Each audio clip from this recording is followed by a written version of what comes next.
Hi use வருங்கால மருத்துவ மாணவர்கள் உங்கள் அனைவருக்கும் சூர்யா நீட் அகாடமியின் வணக்கங்கள். நம்ம இந்த வீடியோல நீட் எக்ஸாம்ல பிசிக்ஸ்னுடைய இம்பார்ட்டன்ட் ஃபார்முலாஸ் எல்லாம் லெசன் வைஸ் பார்க்க போறோம். 12th ஸ்டாண்டர்ட்ல ஃபர்ஸ்ட் லெசன் எலக்ட்ரோஸ்டாட்டிக்ஸ்னுடைய இம்பார்ட்டன்ட் ஃபார்முலாஸை இந்த வீடியோல நம்ம டீடைலா பார்க்கலாம். ஏன்னா ஃபார்முலால இருக்க ஒவ்வொரு டேர்மும் எதை டினோட் பண்ணுது அப்படின்றது நீங்க தெளிவா தெரிஞ்சுக்கிட்டீங்க அப்படின்னாலே கண்டிப்பா நீட் எக்ஸாம்ல 10ல இருந்து 15 क्वेश्चंस நீங்க ஈஸியாவே ஸ்கோர் பண்ணிடலாம். Okay, so 12th standard first volume புக்ல இருக்கக்கூடிய ஒரு lesson electrostatics. Tamil Nadu state board book ஆகட்டும் என்சிஆர்டி ஆகட்டும் ரெண்டு புக்லயுமே 12th புக்ல ஃபர்ஸ்ட் வால்யூம்ல இருக்கும். Okay, electrostatics. எலக்ட்ரோ அப்படினாலே சார்ஜ். எலக்ட்ரோனா என்னது? சார்ஜ். ஸ்டாட்டிக்ஸ்னா ரெஸ்ட். சார்ஜஸ் எல்லாம் மூவ் ஆகாம ரெஸ்ட் ஓய்வுல இருக்கு, நகராம அப்படியே ஓய்வுல இருக்கும்போது ரெஸ்ட் பொசிஷன்ல இருக்கும்போது என்னென்ன ப்ராப்பர்ட்டிஸ் அப்படின்றத இந்த லெசனை நம்ம ரொம்ப டீடைலா படிப்போம். ஓகே, லெசனுடைய ஃபர்ஸ்ட் ஃபார்முலா என்னன்னா Q is equal to Ne. First formula என்னது? Q is equal to Ne. Q அப்படினா டோட்டல் சார்ஜ். Q அப்படினா என்ன? Total charge. N அப்படினா நம்பர் ஆஃப் எலக்ட்ரான்ஸ். என்னன்னா நம்பர் ஆஃப் எலக்ட்ரான்ஸ். E அப்படினா சார்ஜ் ஆஃப் எலக்ட்ரான். E அப்படினா charge of electron. Okay, total charge கண்டுபிடிக்க சொல்லுவாங்க, அதாவது Q நம்ம கண்டுபிடிக்க சொல்லுவாங்க. N நம்பர் ஆஃப் எலக்ட்ரான்ஸ், எவ்வளவு எலக்ட்ரான்ஸ் இருக்குன்னு கொடுத்துருவாங்க. E அப்படினா சார்ஜ் ஆஃப் எலக்ட்ரான். எலக்ட்ரானோட சார்ஜ் உங்களுக்கு எல்லாருக்கும் தெரியும் 1.6 into 10 power minus 19 coulomb. So இதான் எலக்ட்ரானோட சார்ஜ். சோ n கொடுத்துருவாங்க. E நமக்கு தெரியும், E மெமரி பண்ணிக்கணும். E அப்படினாலே சார்ஜ் ஆஃப் எலக்ட்ரான். அதுக்கு வேல்யூ பாத்தீங்கன்னா 1.6 into 10 power minus 19. இந்த மெமரி பண்ணிக்கணும். சப்ஸ்டிட்யூட் பண்ணி கண்டுபிடிச்சலாம். ஃபர்ஸ்ட் ஃபார்முலா சொல்லுங்க. Q is equal to Ne. E அப்படினா அதோட வேல்யூ எப்பவுமே மாறாது, 1.6 into 10 power minus 19. Q அப்படினா டோட்டல் சார்ஜ், N அப்படினா எத்தனை எலக்ட்ரான்ஸ் இருக்கு அப்படின்றது. ஓகேவா? இது ஃபர்ஸ்ட் ஃபார்முலா. செகண்ட் ஃபார்முலா என்னன்னா ரெண்டு சார்ஜ் இருக்கு. ஒரு சார்ஜ் Q1, இன்னொரு charge Q2. So Q1 Q2 அப்படினு சொல்லிட்டு ரெண்டு சார்ஜ் இருக்கு. இந்த ரெண்டு சார்ஜுக்கும் நடுவுல இருக்க டிஸ்டன்ஸ் வந்து r. ரெண்டு சார்ஜ் நடுவுல இருக்க டிஸ்டன்ஸ் என்னது? r அப்படினு எடுத்துக்கறோம். சோ இந்த ரெண்டு சார்ஜுக்கு நடுவுல இருக்கிற ஃபோர்ஸ் என்னன்னு கேட்போம். ஓகேயா? இத கேட்பாங்க ஃபோர்ஸ். Q1 ஒரு சார்ஜ், Q2 ஒரு சார்ஜ், ரெண்டு சார்ஜுக்கு நடுவுல டிஸ்டன்ஸ் வந்து r அப்படினு எடுத்துக்கறோம். அப்ப இந்த ரெண்டு சார்ஜஸ்க்கு நடுவுல இருக்க ஃபோர்ஸ் என்னன்னு கேட்பாங்க. சோ ஃபோர்ஸ்க்கு F is equal to 1 by 4 pi epsilon naught Q1 Q2 by r square. F is equal to 1 by 4 pi epsilon naught Q1 Q2 by r square. Okay. F னா என்ன? ஃபோர்ஸ். 1 னா number உங்களுக்கு தெரியும், 4 ன்றது ஒரு number, pi னா 22/7 அப்படினா 3.14. epsilon naught அப்படினா என்னன்னா permittivity of free space. Permittivity of free space. இல்லனா permittivity of vacuum அப்படினு சொல்லுவோம். Permittivity of free space or permittivity of vacuum. அதாவது எந்த விதமான காத்து கூட இல்லாத ஒரு வேக்யூம் ஏரியால, ஒரு ஃப்ரீ ஸ்பேஸ்ல சார்ஜஸ் எந்த அளவுக்கு அனுமதிக்கப்படுகிறது, சார்ஜஸ் எந்த அளவுக்கு என்டர் ஆகுது அப்படின்றத டினோட் பண்ணக்கூடிய ஒரு ஃபேக்டர் தான் எப்சிலான் நாட் அப்படின்றது. எப்சிலான் நாட் உடைய வேல்யூ என்னன்னு பாத்தீங்கன்னா 8.854 into 10 power minus 12. Epsilon not value என்னது? 8.852 or 854 into 10 power minus 12. சரிங்களா? ஓகே, இப்போ இந்த 1 by 4 pi epsilon naught நான் எடுத்துக்கிறேன். 1 by 4 pi epsilon naught எடுத்துக்கிறேன். so 1 4 pi க்கு வேல்யூ என்ன? 22/7. epsilon naught க்கு வேல்யூ என்ன? 8.854 into 10 power minus 12. so 1 by 4 pi epsilon naught ல 4 pi epsilon naught இது எல்லாத்தையும் நம்ம சப்ஸ்டிட்யூட் பண்ணனும்னு வெச்சுக்கோங்களேன், நமக்கு என்ன கிடைக்கும்னா ஃபைனலா 9 into 10 power 9. So epsilon naught value என்ன 8.854 10 power minus 12. அதே 1/4 pi epsilon naught வேல்யூ என்ன 9 into 10 power 9. இந்த வேல்யூஸ் எல்லாம் ஜஸ்ட் நீங்க ஞாபகம் வச்சுக்கிட்டீங்கன்னா போதும். எக்ஸாம்ல வந்து உங்களுக்கு பிராக்கெட்லயே क्वेश्चन பேப்பர்ல இந்த வேல்யூஸ் எல்லாம் கொடுத்துறாங்க. சோ அப்ப இந்த ஃபார்முலா எப்படி மாத்தி எழுதலாம்? force between the two charges, ரெண்டு சார்ஜஸ்க்கு நடுவுல இருக்க force F is equal to 1/4 pi epsilon naught நம்ம எப்படி எழுதிக்கலாம்? அதோட வேல்யூ இப்பதான் கண்டுபிடிச்சோம் 9 into 10 power 9. அப்ப F is equal to 9 into 10 power 9 into Q1 Q2 by R square. Q1 Q2 by R square. சரிங்களா? So Q1 ன்றது ஃபர்ஸ்ட் சார்ஜ், Q2 ன்றது இரண்டாவது சார்ஜ். ரெண்டு சார்ஜ் நடுவுல இருக்க டிஸ்டன்ஸ் தொலைவை நம்ம என்ன எடுத்துக்கிறோம்? R அப்படினு எடுத்துக்கிறோம். சோ இதுதான் இரண்டாவது ஃபார்முலா. இதெல்லாம் வந்து கூலும்ஸ் ஃபோர்ஸ் அப்படினு சொல்லுவாங்க. கூலும்ஸ் லா இல்ல கூலும்ஸ் ஃபோர்ஸ் அப்படினு சொல்லுவாங்க. Okay? So first formula Q is equal to NE, total charge கண்டுபிடிக்கிறதுக்கான ஃபார்முலா. செகண்ட் ஃபார்முலா ரெண்டு சார்ஜஸ்க்கு நடுவுல இருக்க ஃபோர்ஸ் எப்படி கண்டுபிடிக்கலாம் அப்படின்றதுக்கான ஃபார்முலா. ஓகே? சப்போஸ்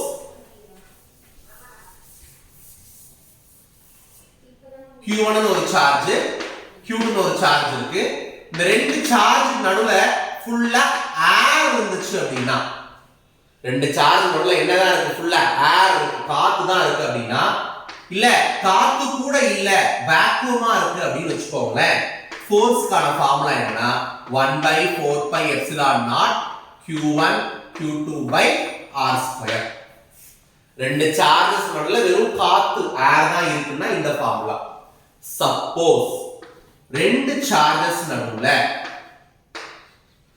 ஏதாவது ஒரு சப்ஸ்டன்ஸ் பிரசன்ட் ஆயிருக்கு, வேற ஏதாவது ஒரு சப்ஸ்டன்ஸ், ஒரு ஆயிலா இருக்கலாம், இல்ல ஒரு வாட்டரா இருக்கலாம், இல்ல ஃபார் எக்ஸாம்பிள் கிளாஸ், ஏதோ ஒரு சப்ஸ்டன்ஸ் என்ன ஆகுதுன்னா ரெண்டு சார்ஜஸ் நடுவுல பிரசன்ட் ஆகி இருந்ததுன்னா அப்ப ஃபோர்ஸ்க்கான ஃபார்முலா 1/4 pi epsilon அப்படின்னு போடுவோம்.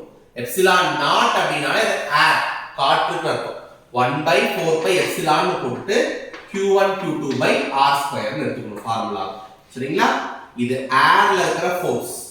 இது ஏர் தவிர வேற ஏதாவது ஒரு மீடியம் இருந்ததுன்னா, எனி அதர் மீடியம் இருக்கு அப்படினா அப்ப என்ன ஃபோர்ஸ் அப்படினா F is equal to 1/4 pi epsilon Q1 Q2 by R square. இந்த எப்சிலான் நம்ம எப்படி எழுதலாம் அப்படினா, எப்சிலான் தான் எழுதலாம்னா epsilon naught into epsilon R. Epsilon is equal to எப்படி எழுதலாம்? Epsilon naught into epsilon R எழுதலாம். Q1 Q2 by R square. இதுதான் ஃபைனல் ஃபார்முலா. ஏர் காற்றா இருந்தா இந்த ஃபார்முலா, மீடியம் மூலகம் கொடுத்திருந்தாங்கன்னா இந்த ஃபார்முலா. சோ அப்ப நமக்கு என்ன தெரியுது? Epsilon is equal to epsilon naught into epsilon R. ஓகேயா? எப்சிலான் நாட் நான் என்ன சொல்லி கொடுத்தேன்? Permittivity of free space. அதே எப்சிலான் அப்படினா பெர்மிட்டிவிட்டி ஆஃப் மீடியம். ஏன்னா அது ஊடகத்துல இருக்கும்போது யூஸ் பண்ணுவோம். Permittivity of medium. Epsilon R அப்படினா ரிலேட்டிவ் பெர்மிட்டிவிட்டி. எப்சிலான் R னா என்னது? Relative permittivity. ஜஸ்ட் இந்த பேர் மட்டும் நீங்க ஞாபகம் வச்சுக்கோங்க. ஃபார்முலாஸ் படிக்க போறோம். எப்சிலானுக்கு என்ன formula? Epsilon naught into epsilon R. அதாவது permittivity of medium is equal to permittivity of free space into relative permittivity. ஓகேயா? சோ ரெண்டு சார்ஜ் நடுவுல ஏர் இருந்தா என்ன ஃபோர்ஸ்க்கான ஃபார்முலா? ரெண்டு சார்ஜ் நடுவுல ஏர் தவிர வேற ஏதாவது ஒரு மீடியம், ஆயில், வாட்டர், கிளாஸ் இருந்தா என்ன ஃபார்முலா அப்படினு தெளிவா பார்க்கலாம். ஓகேயா? தேர்ட் நம்ம என்ன பார்க்க போறோம் அப்படினா electric field. Third formula electric field, மின்புலம் பத்தி பார்க்க போறோம். சோ எல்லாருக்கும் தெரியும், ஒரு சார்ஜ் இருக்குன்னு வெச்சுக்கோங்களேன். அந்த சார்ஜ் நான் ஒரு இடத்துல கொண்டு போய் வைக்கிறேன். இப்போ இந்த இடத்துல நான் ஒரு சார்ஜ் வச்சிருக்கேன்னா இந்த சார்ஜ்னுடைய ஃபோர்ஸ் சுத்தி அந்த சார்ஜை சுத்தி எவ்வளவு தூரம் வரைக்கும் இருக்கும்? இந்த சார்ஜ்னுடைய ஃபோர்ஸ் இந்த சார்ஜை சுத்தி எவ்வளவு தூரம் வரைக்கும் எக்ஸ்பீரியன்ஸ் பண்ண முடியுமோ, எவ்வளவு தூரம் வரைக்கும் இருக்குமோ அதுதான் நம்ம என்ன சொல்றோம்? எலக்ட்ரிக் ஃபீல்ட் அப்படின்னு சொல்றோம். என்ன சொல்றோம்? Electric field. சோ சார்ஜ் சுத்தியும் அந்த சார்ஜ்னுடைய ஃபோர்ஸ் எவ்வளவு தூரம் வரைக்கும் இருக்க முடியுமோ அதுக்கு பேர் தான் எலக்ட்ரிக் ஃபீல்ட் E அப்படினு சொல்றோம். ஓகேயா? ரைட். இப்போ E க்கு நம்ம ஃபார்முலா பார்க்கலாம். Electric field E is equal to F by Q. Electric field E is equal to என்ன formula? F by Q. F னா என்ன? ஃபோர்ஸ், Q னா இங்க வச்சிருக்க அந்த சார்ஜ். E க்கு இன்னொரு ஃபார்முலாவும் இருக்கு. என்னன்னா 1 by 4 pi epsilon naught Q by R square. E is equal to 1 by 4 pi epsilon naught Q by R square. So Q னா இங்க வச்சிருக்க அந்த சார்ஜ். R அப்படினா இப்போ இங்க இருந்து எந்த டிஸ்டன்ஸ் வரைக்கும் எந்த டிஸ்டன்ஸ்ல இருக்கிற பாயிண்ட்ல அவங்க வந்து ஃபீல்ட் கேக்குறாங்களோ அதான் நீங்க என்ன எடுத்துக்கணும் R. ஃபார் எக்ஸாம்பிள் இங்க சார்ஜ் இருக்கு. இந்த பாயிண்ட்ல என்ன எலக்ட்ரிக் ஃபீல்ட் அப்படி எனக்கு தெரிஞ்சுக்கணும்னு வெச்சுக்கோங்களேன். இந்த பாயிண்ட்ல ஒரு 5 சென்டிமீட்டர் தள்ளியோ ஒரு 6 சென்டிமீட்டர் தள்ளியோ இந்த பாயிண்ட்ல எனக்கு என்ன எலக்ட்ரிக் ஃபீல்ட் அப்படினு தெரியணும்னா அந்த சார்ஜ் இருக்கிற பாயிண்ட்டுக்கும் நான் எந்த பாயிண்ட்ல எலக்ட்ரிக் ஃபீல்ட் கண்டுபிடிக்கிறேன்னு நினைக்கிறேனோ அந்த பாயிண்ட்டுக்கு நடுவுல இருக்கிற டிஸ்டன்ஸ் தான் என்னது R அப்படினு சொல்றோம். ஓகேயா? இதான் எலக்ட்ரிக் ஃபீல்ட பொறுத்தவரைக்கும் ரெண்டே ஃபார்முலா தான். E is equal to F by Q. E is equal to 1 by 4 pi epsilon naught Q by R square. ஓகேவா? எலக்ட்ரிக் ஃபீல்ட் முடிஞ்சது. அடுத்து நம்ம பார்க்க போறது எலக்ட்ரிக் டைபோல். ரொம்ப ரொம்ப முக்கியமான டாபிக். Electric dipole.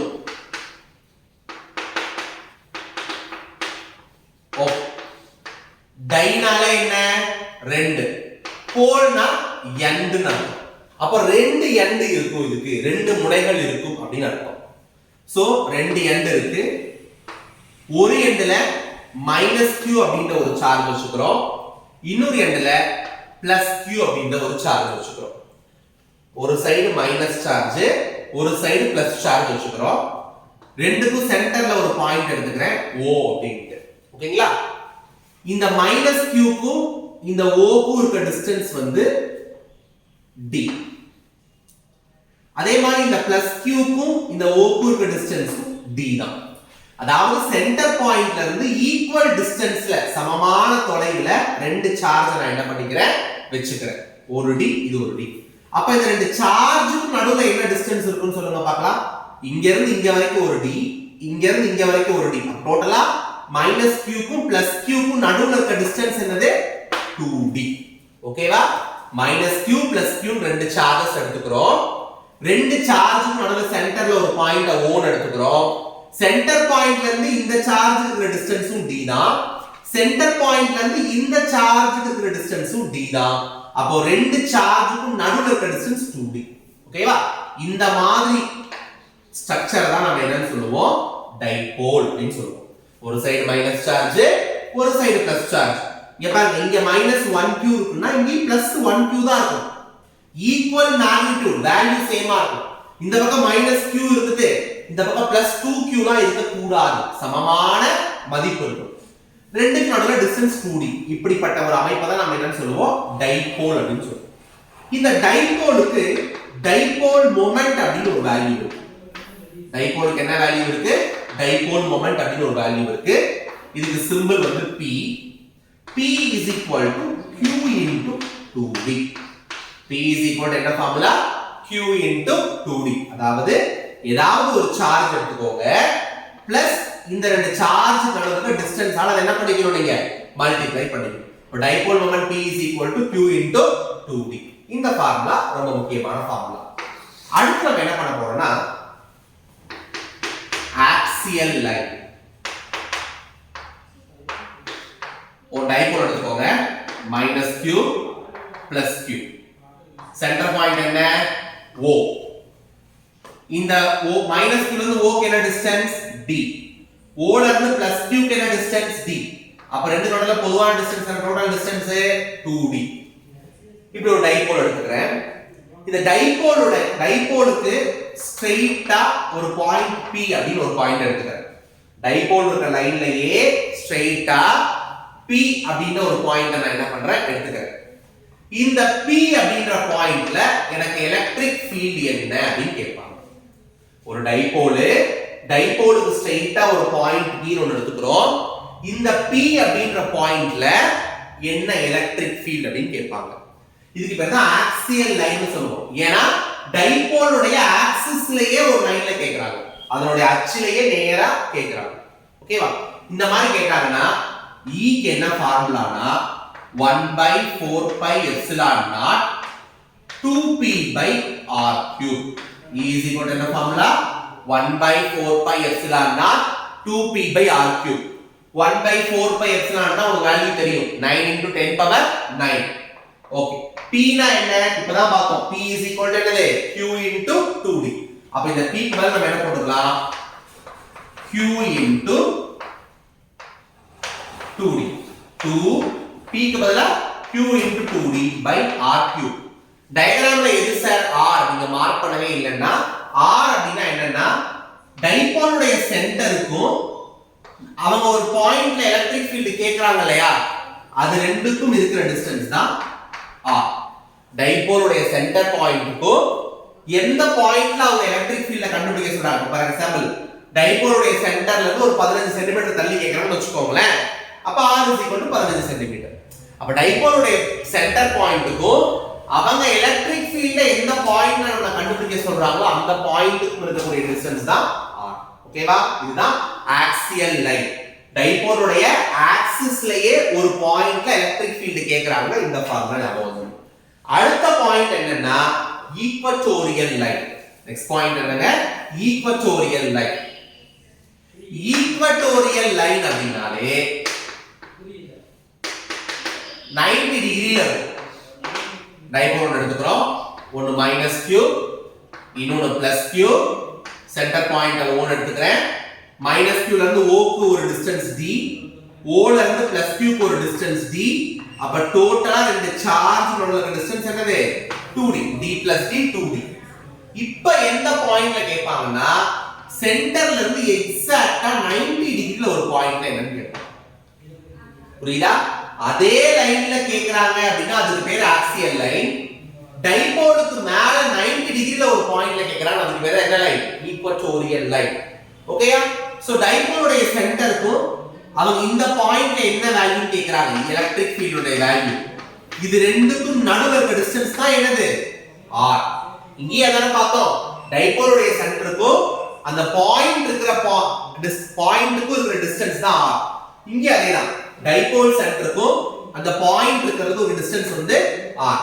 இதுக்கு என்ன சார் ஃபார்முலா அப்படினா E is equal to 1 by 4 pi epsilon naught p by r cube. என்ன formula p by r cube. ஒரே ஒரு சிம்பிள் சேஞ்ச். இங்க 2p இங்க வெறும் p அவ்வளவுதான். சோ சொல்லுங்க 1 by 4 pi epsilon naught p னா என்னது q into 2d பார்த்தோம் dipole moment by r cube. So இதுதான் ஆக்சியலுக்கும் ஈக்வட்டோரியலுக்கான ஃபார்முலா. டைபோலுக்கு நேரா அதே லைன்ல கேட்டிருந்தாங்கன்னா ஆக்சியல், டைபோலுக்கு மேல 90 டிகிரில கேட்டிருக்காங்கன்னா அதுக்கு பேர் ஈக்வட்டோரியல். சோ ஆக்சியலுக்கு என்ன எலக்ட்ரிக் ஃபீல்ட் ஃபார்முலா, ஈக்வட்டோரியலுக்கு என்ன எலக்ட்ரிக் ஃபீல்ட் ஃபார்முலான்னு தெளிவா பார்த்துக்கோங்க. லாஸ்டா ஒரு டாபிக் இதுல என்ன பார்க்க போறோம் அப்படின்னா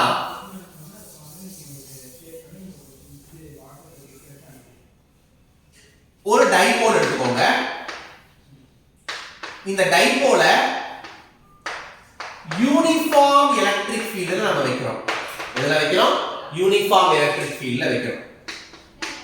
இன்னொரு டைபோல் எடுத்துட்டு அத நான் யூனிஃபார்ம் எலக்ட்ரிக் ஃபீல்ட்ல வைக்கிறோம். அது என்ன சார் யூனிஃபார்ம் நான் யூனிஃபார்ம் ஸ்கூல் யூனிஃபார்ம் மாதிரி அப்படின்னா எலக்ட்ரிக் ஃபீல்ட் இந்த மாதிரி ஸ்ட்ரைட்டா போச்சுன்னா அதுக்கு பேரு யூனிஃபார்ம். ஒன்னு இப்படி ஒன்னு இப்படி ஒன்னு இப்படி ஒன்னு இப்படி இந்த மாதிரி கிராஸ் கிராஸா போகுது. அதாவது சீரான சீரற்ற தமிழ்ல சொல்லுவாங்க. யூனிஃபார்மா ஒரே மாதிரி போகுதுன்னா அதுக்கு பேர் யூனிஃபார்ம் எலக்ட்ரிக் ஃபீல்ட். டைரக்ஷன் மாறி மாறி போகுது. பாருங்க ஒரு ஃபீல்ட் இப்படி போகுது, ஒரு ஃபீல்ட் இப்படி வருது. சோ டைரக்ஷன் மாறி மாறி போகுது, ஃபீல்ட் லைன்ஸ் மாறி மாறி இருக்குன்னா அதுக்கு பேர் நான் யூனிஃபார்ம் எலக்ட்ரிக் ஃபீல்ட்.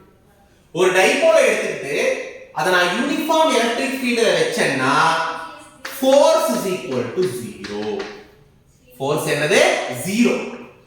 ஆனா torque is equal to torque இருக்கு.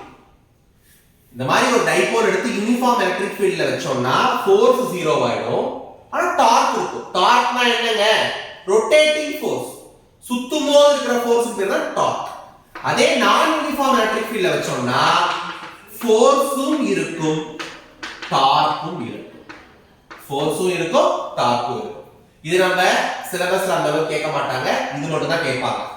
ஒரு டைபோல் எடுத்துக்கிறோம், யூனிஃபார்ம் எலக்ட்ரிக் ஃபீல்ட்ல பிளேஸ் பண்றோம்னா ஃபோர்ஸ் 0 ஆயிடும், டார்க் வந்து இருக்கும். அப்ப அந்த டார்க்கு என்ன ஃபார்முலான்னு பார்க்கணும் இல்லையா? டார்க்குடைய சிம்பிள் tau. எப்படி படிக்கணும்? tau. t போட்டு ஒரு சுழிச்சுடுவோம். tau அப்படின்னு சொல்லுவோம். tau is equal to p e sin theta. என்ன formula? tau is equal to p e sin theta. p க்கு நான் இப்பதான் சொல்லி கொடுத்திருக்கேன் q into 2d. p க்கு பதிலா q into 2d e sin theta. ஓகேவா? இதுதான் ஃபார்முலா. அவ்வளவுதான். சோ எலக்ட்ரோஸ்டாட்டிக்ஸ் உடைய ஒரு half portion உடைய ஃபார்முலாஸ்லாம் இந்த வீடியோல ரொம்ப டீடைலா பார்த்திருக்கோம். அடுத்த வீடியோல நெக்ஸ்ட் half அடுத்த பார்ட்ல எலக்ட்ரோஸ்டாட்டிக்ஸ்ல இருக்கிற முக்கியமான டாபிக்ஸ்க்கான வீடியோஸ் ரொம்ப டீடைலா பார்க்கலாம். இந்த விஷயத்தை மட்டும் நான் சொன்ன பாயிண்ட்ஸ் நீங்க தெளிவா தெரிஞ்சுக்கிட்டீங்கனாலே ஈஸியா உங்களால क्वेश्चंस அப்ரோச் பண்ண முடியும். பிளஸ் சம்ஸ் கொஞ்சம் நீங்க பிராக்டிஸ் பண்ணி பார்க்கணும். ஓகேவா? அத நான் உங்களுக்கு டெஸ்ட் क्वेश्चन பேப்பர்ல பிராக்டிஸ்க்காக கொடுக்கிறேன். இந்த வீடியோ உங்களுக்கு பிடிச்சிருந்தா லைக் பண்ணுங்க, ஷேர் பண்ணுங்க இது உங்க ஃப்ரெண்ட்ஸுக்கும். எல்லாரும் சேர்ந்து படிங்க, கான்ஃபிடென்ட்டா ஸ்மார்ட் வர்க் பண்ணுங்க. கண்டிப்பா நீங்க டாக்டர் ஆகலாம். நம்ம Surya NEET academy Salem new bus ஸ்டாண்டுக்கு ஆப்போசிட்ல 12 ஆண்டுகளா இயங்கிக்கிட்டு இருக்கு. தமிழ் மற்றும் இங்கிலீஷ் மீடியமுக்கு தனித்தனியா நீட்டுக்கான பயிற்சி வகுப்புகள் நம்ம கொடுத்துட்டு இருக்கோம். இதை நீங்க யூஸ் பண்ணிக்கோங்க. தேங்க்யூ.